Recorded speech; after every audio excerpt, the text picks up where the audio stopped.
With a new school year just around the corner, lots of parents are wondering about COVID and their child's safety. So I talked to the pediatric infectious disease doctor with MU Healthcare. I brought her your questions about the virus, discussing everything from the Delta variant and children to masking in schools. What a crazy year and a half for you. I know. For pediatric infectious disease doctor Christelle Ilboudo. It's been interesting. Did you ever imagine? Nope, no. Her world, like everyone else's, flipped upside down in 2020. She's become a local expert on navigating COVID-19 in children. The best ways right now to protect them. So ahead of a new school year, we asked her your questions. What would your advice be to parents about keeping their children safe right now from COVID-19? As the rates go up, we have to do more in terms of decreasing our risk, exposure, wearing the mask, avoiding big crowds, avoiding indoor settings that are crowded, especially around unvaccinated adults or other people that they do not necessarily know the exposure type. Masks in schools have also caused debate nationwide. But Dr. Ilboudo says, without question, children should be wearing them here locally.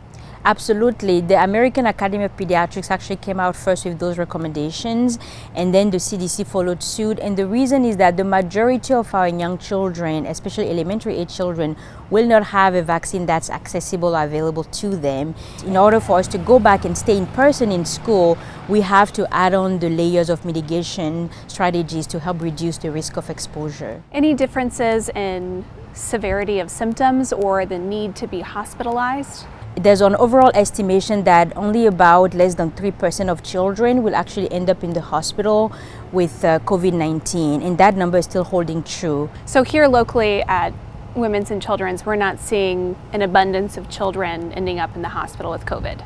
No, but we certainly are seeing higher numbers than what we did back in April and May. The numbers have increased, but it hasn't increased disproportionately to the numbers of adults that we've seen. So it's not just about that individual alone, it's about the other people that they could expose.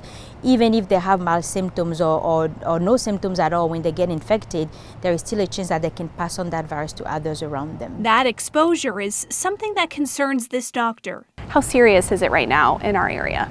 It is very serious because we are in the red. The whole state pretty much is in the red in terms of transmission. She says now is not the time to downplay this virus, especially as children grab their backpacks and head back into the classroom. Because if we do, we are going to see more and more damage to our community overall and our children because they will get infected. I truly believe that the vaccines are a ticket out ultimately, but for now we have to do due diligence in helping protect everyone until enough of us choose to get the vaccine for us to put this behind us. Dr. Ilboudo also told me she has seen a couple of children in her clinic with long-term COVID symptoms, citing things like brain fog, memory loss, and headaches.